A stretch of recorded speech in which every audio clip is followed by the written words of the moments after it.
Meeting of the Historic Preservation Commission. With that being said, the meeting is now called to order. Has everyone had a chance to look over the agenda for this month? If there are no changes or amendments, is there a motion to approve the agenda as is? Motion. Mr. Goodnow motions. Is there a second? Second. Mr. Cole seconds. All in favor? Aye. The agenda is approved as is. And has everybody had a chance to look over the minutes of the May meeting? And if so, are there any corrections that need to be made? Make a motion to accept the minutes. Mr. Chafin motions to accept the minutes. Is there a second? Second. Mr. Kennedy is second. And all in favor? Aye. All right, the minutes have passed.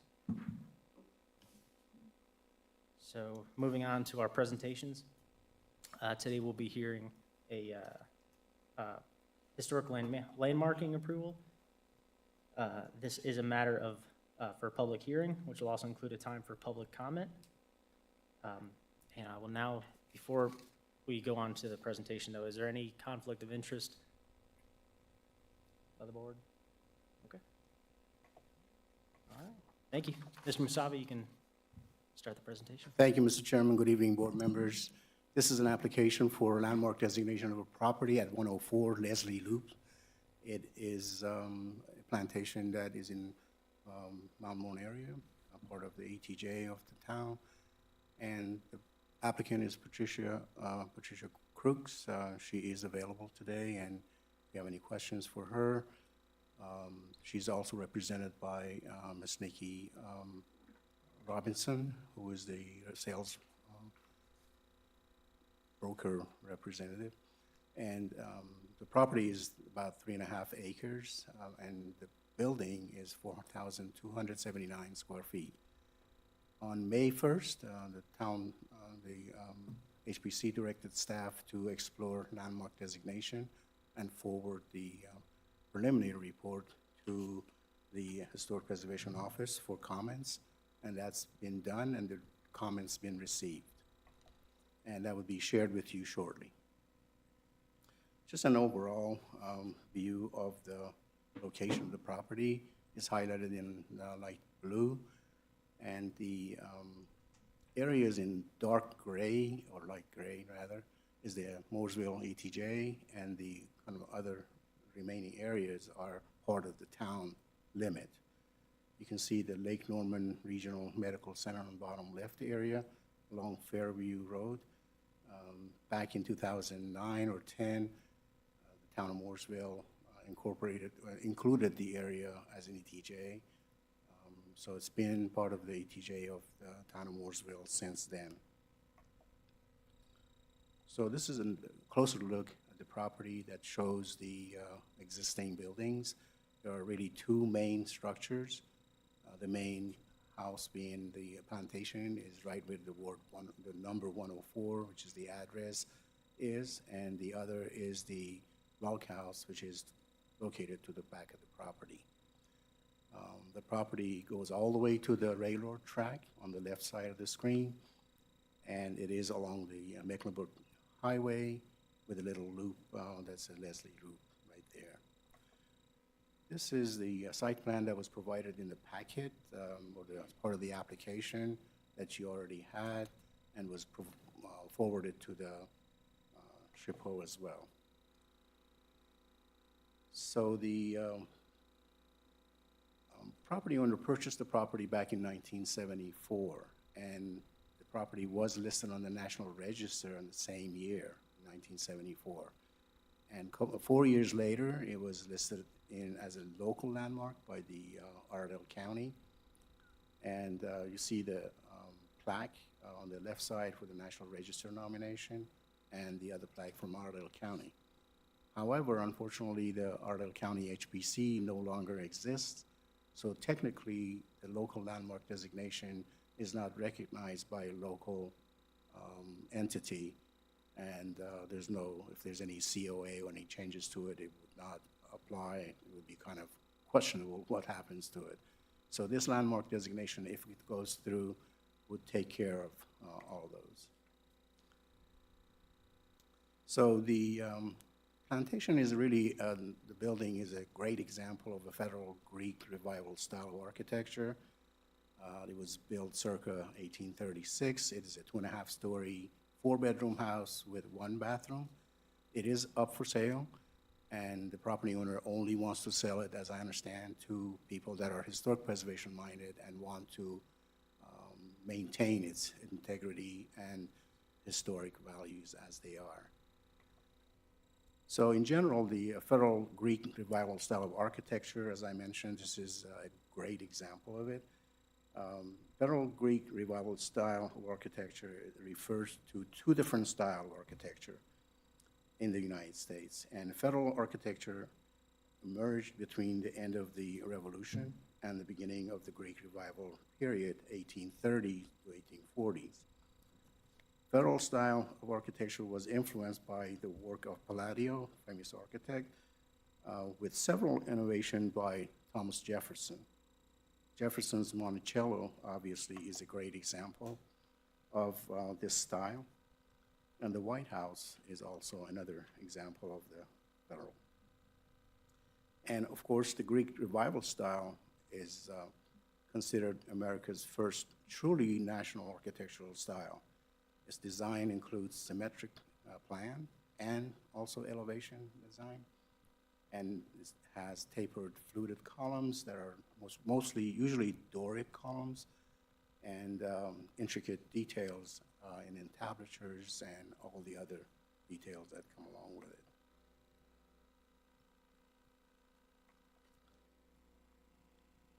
So the left side of the screen, you see the original, not original, but a really old picture of the front portico. And the right side is a very recent picture that shows everything was intact and preserved. So it's in very good shape. The only change was the hip roof that is on top of this portico was when the property owner purchased the property, it had shingle roof, and her husband replaced it with crimped metal roof, with hand crimped metal roof to be consistent with the rest of the building, which is the main building has the crimped metal roof at the very top. So Rufus Reed purchased the property of 50 acres of property in 1828, and he was a pioneer in the area and served 2 years in North Carolina House of Commons from 1844 through 1846. Rufus commissioned to build a Mount Morn plantation home in 1831, and based on the record, the building was completed in 1834 or something like that. And the town of Mount Morn took its name from the home of the Rufus Reed, which he named it after a mountain in Ireland. Rufus lived in the house until his death at the age of 57, and that happened in 1854. At that time, he owned 3,625 acres of land, which ran all the way from, I guess, current 115, all the way to the Catawba River. So the image on the left shows the previous, when the landmark designation and also the National Register nomination was obtained. And you can see on the right side is a most recent image, which maintained its original image as well. So the original front portico details are maintained, the fluted Doric columns, as I mentioned, the entablature, dentils, the balustrades, and hand-crimped metal hip roof. The original wood siding are maintained on the house. There's some parts on the backside that was changed, and the 9/9 pane wood windows with the shutters and hardware are also remaining. So the rear elevation, you can see the image from the National Register nomination on the left side. It was a partially enclosed rear porch, as you can see on the left side of the screen. And also the 2-story wing that on that same photo on the south elevation was done back in 1850. The alterations by the current owner includes rear porch bump out that comes out a little bit, few feet, and also extended to the right on that screen. And the steps were done differently as well, and the shed roof on the wing was removed and replaced with hand-crimped metal. And the porch was, on that wing, was also opened up. This porch, actually, this area, this building addition, was an original kitchen of the building. So there are four chimneys that have Flemish bond brick on each side of the building. And the two-story addition added to the south elevation, as you can see in the early 1850 on the left side of the screen, that was the original kitchen area. And granite foundation support the granite piers. The other building that is significant is original log house that is located at the rear of the building. You can see it on the right side of the screen. And the date of construction is unknown on that. As I understand it, this was a meat house or meat log house was originally. There are four structures on site that are not contributing to the historic nature of the property. Top left corner is a well house that was not, that's not original. The top portion of that well house is the original, one of the original ones, but it was revised by the current owner. The lower left corner is a playhouse that was non-historic, obviously. It was, as I understand it, was removed from across the street, a property that didn't need that and was moved over to this site. Top right corner is a gatehouse. At the time, that part of property on the behind that gatehouse was part of this property, but it's there for some reason. And the lower right corner is a building that was actually a garage at some point and was enclosed. So those structures are not contributing structures. At the public hearing today, the HPC is asked to consider all the facts and include the SHPO, including the SHPO comment, which I will be sharing with you shortly here, and recommend to the town board for its landmark designation. Once the property is designated as a landmark, all exterior buildings and site alterations would be approved or need to be approved through a COA process. So per the UDO section 3.6.3F, the Historic Preservation Commission directed staff to investigate and report on historic, architectural, prehistorical, educational, or cultural significance of each building or structure on the site, to be designated for the landmark designation. And report was forwarded to the Division of Archives and History, North Carolina Department of Cultural Resources, for comments to be presented to you shortly. So two criteria that are required. One is significance, and the other is integrity.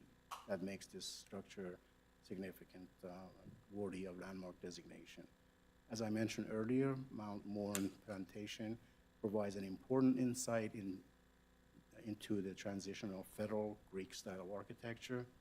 And this style of architecture is very rare in the town of Mooresville jurisdiction. In terms of integrity, and based on the comments received from the State Historic Preservation, I'm concentrating basically on the architectural value of the building, of the plantation. So the design of the plantation home is considered as a primary consideration of integrity, and its association with Rufus Reed is considered a secondary consideration for as integrity. As I mentioned, Mr. Reed was a pioneer in the area, and he was a politician, and built the house in 1831. I asked Lisa to pass around the comments received from the State Historic Preservation Office, and we're going to go through all those. There are 7 comments that was provided to us, and that was a couple of days ago we received those. So the first one relates to reason for the designation. And I'm going to go through this. And I understand that Rufus Reed built the house, had the house built, and he was a significant person to Iredell County. So its relation to Mooresville is kind of difficult to prove or use as an idea. And I agree with that. And the property became part of ETJ in early 2000. So therefore, I feel that the architectural style of Federal Greek Revival is a significant part of this designation, and it is more appropriate to consider that as a category of significance. So the staff report would have to include this portion, have to be revised to include that. Second question related to list of any changes. And I met with the property owner the other day and went through the list of items that was done. As far as the roof, the shingle roof on the front portico, rear porch, and the wing addition were replaced. As I mentioned earlier, they were all having a shingle roof, and they were appropriately replaced by hand-crimped metal roof by the property owner's husband. And the gutters and downspouts was previously, the hidden gutters were replaced by the previous owner, and they installed half-round gutters and round downspouts, but those were very small and they failed. So the property owner replaced those with a larger. You could see it on the third photo, middle of the page. Those show the larger gutters and round downspouts. As far as the window shutters and hardware is concerned, as far as I understand, when the property was purchased, there was no shutters available on any part of the building.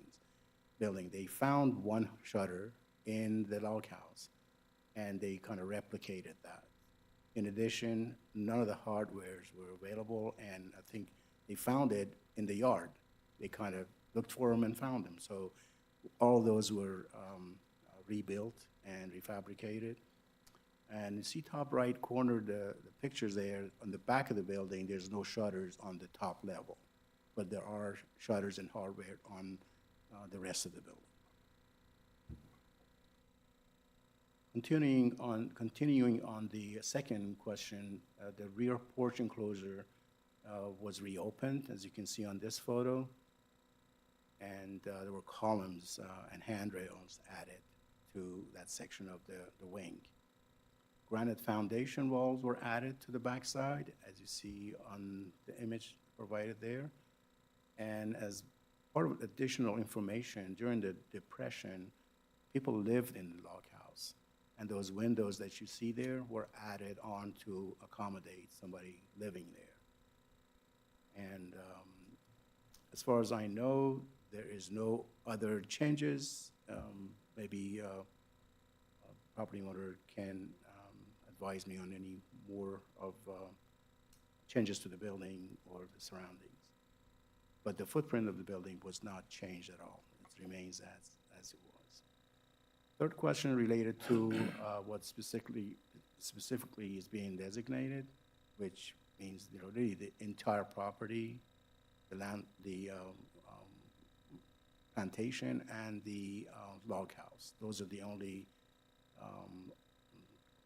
structures that are really considered for landmark designation, and the property, of course, itself. The property owner provided a survey of the property that was done back in 1996, I believe, and it shows the narrative and more information about the site, size of the property, to decimal point and all that. So that should take care of this part, and your staff report would reflect that when it goes to the town board. The question number 5, 6, and 7 really relates to things that were provided. Tax parcel ID was in the staff report provided to SHPO and to the board last time. And the site plan was also indicated in the packet that was provided. As far as the, any landscaping or significant landscape features, the image that is shown below shows a cedar tree that, as I understand it, is significant tree, but it's almost dying, unfortunately. But the property owner can provide more information about other possible landscape elements that are on the building.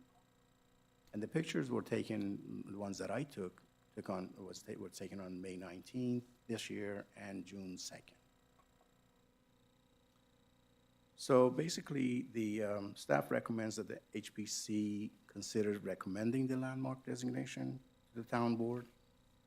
And if the HPC recommends the landmarking to the town board for approval, the targeted date is July 7th.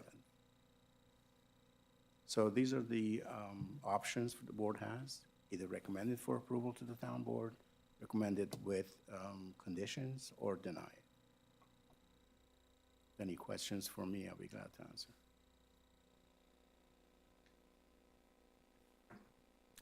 Thank you, Mr. Nasavi. Any questions for staff before we move on? Mr. Cole?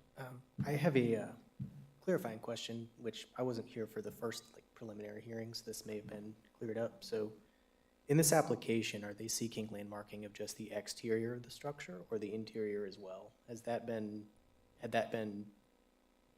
relayed to SHPO or? Thanks for bringing that up. Actually, that was one of the questions of the State Historic Preservation Office, but it would be only the exterior. Thank you.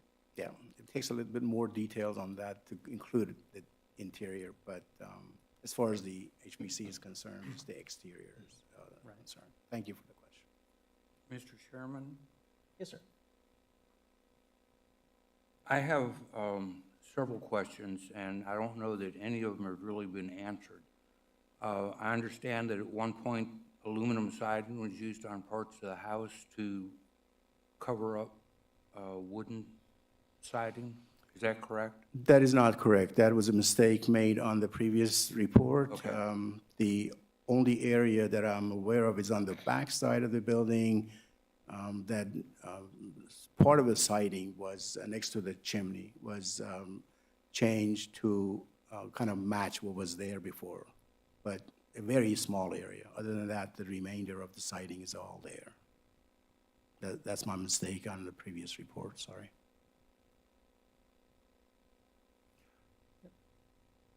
How are we supposed to handle small pieces of change as opposed to big pieces of change? Change is change, and if you don't replace that change with like material, then you're not really replacing it. It's not tit for tat. It's you're using something that you found, like the hardware they found in the yard. They were fortunate to find it because a lot of that hardware it has to be made. But anyway, my issue is this, is that if repairs are done to the outside of the house, and that's the only thing that we're concerned with, and even if it's a small area, I'd have a harder time understanding why the small area was not replaced with material that adjoins it. I have a problem with that, and I still have a problem with the log house. Historic buildings go through, I mean, especially over 100 years old building, go through so many, changes. And we can't really, there's no way of keeping that up. I mean, previous owner, for example, here, they removed the hidden gutters, and that's really a significant part of the structure. That also is another issue.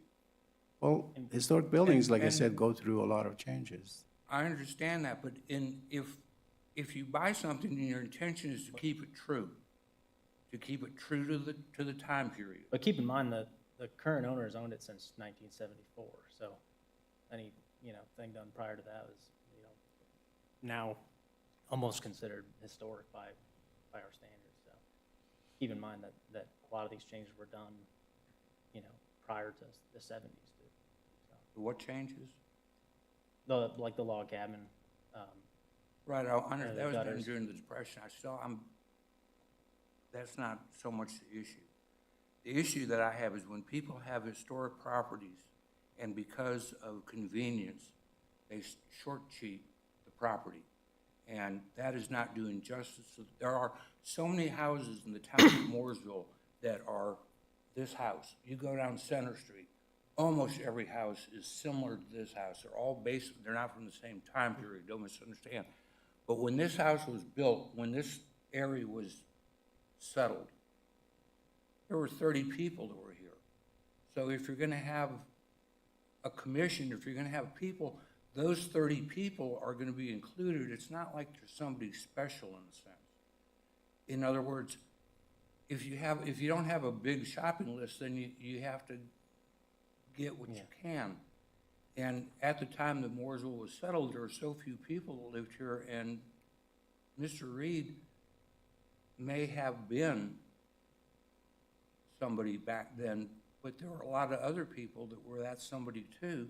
But there was also, like I say, there was such a small group of people that if you had a two-seater, you were top dog. Well, and keep in mind, for the landscape portion, we have to decide, is the property significant? And does it have historical integrity? So those are the only two things we're considering for landmark when we Right. send this off to the board. Those are Right. the only two things they can look at. And I would add to that, I think your earlier question and concern about small changes. That's why we're here. That's why this house is here. I think as long prevent- as small changes are within reason, right? Right. Like, we can't discount any house because it has an exterior air conditioning unit Right, or paved driveway. absolutely. I would actually, That's not, those are not to the point. Hold on, I'm I was sorry, gonna but let that's- Mr. that's Cole- not to the point. I would Mr. actually Cole. move back to staff with just kind of a note that 99, so this house was originally landmarked by the county commission in the 70s. 99, that commission was still active. So these changes would have happened under the oversight of the County Landmarks Commission. So I'm curious whether there's any kind of documentation, old COA or something still on file at the county. Just out of curiosity to add to the file before it gets to town board. That might be something I'd request that staff look into. Absolutely. Last time I reached out to Matthew Todd at Iredell County about records, I wasn't successful. But I would still try and kind of see. Okay, certainly. I'll make a note of that and look into it. Ms. I'm gonna Autry? I'm gonna add one little thing, and I know this isn't Iredell County specific, but we're talking about significance historically. And one thing about Rufus Reed as well is, when we're talking about big picture, the families that he married into, are huge in this region. And who he married into are the big names in Charlotte. I know that's not important for this argument, but I'm just saying for historical significance, it makes a big deal on the big picture. So that in itself is a big deal too. So, he's a very important man, and his footprint is very important, and that's significant in itself as well. So I just wanted to throw that in there. I know it's not Iredell County, but it does elevate the argument a tiny bit. I often, this is often the struggle with the state office, because if it were up to them, we would landmark nothing ever. Because nothing meets the standard, right? So when looking at that question, you hit it right on, right? Like, sure, it might not be, Mooresville might not have been around at the time, but Mooresville exists within the context of southern Iredell County in the greater Charlotte region. So yeah, I would echo that and consider the Homes Association with Rufus Reed alone very significant, regardless of the architectural considerations. Yeah, I did have questions about that, and I asked Mr. Andy Poor with the, I guess he's a historic preservationist with the library, and he did a little bit of research on Rufus Reed and provided some additional information I have here. I'll pass around. That may help. Yeah.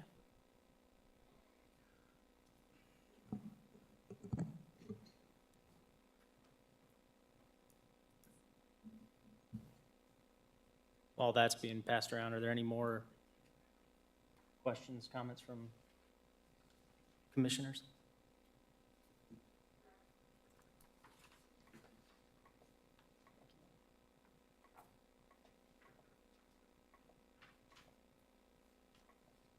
And so what we'll be doing today is taking a motion as to whether or not we want to send this to the town board for, Recommended for approval. correct? Okay. Correct.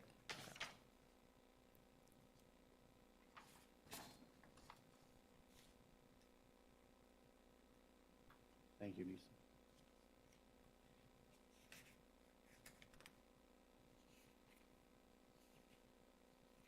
Okay.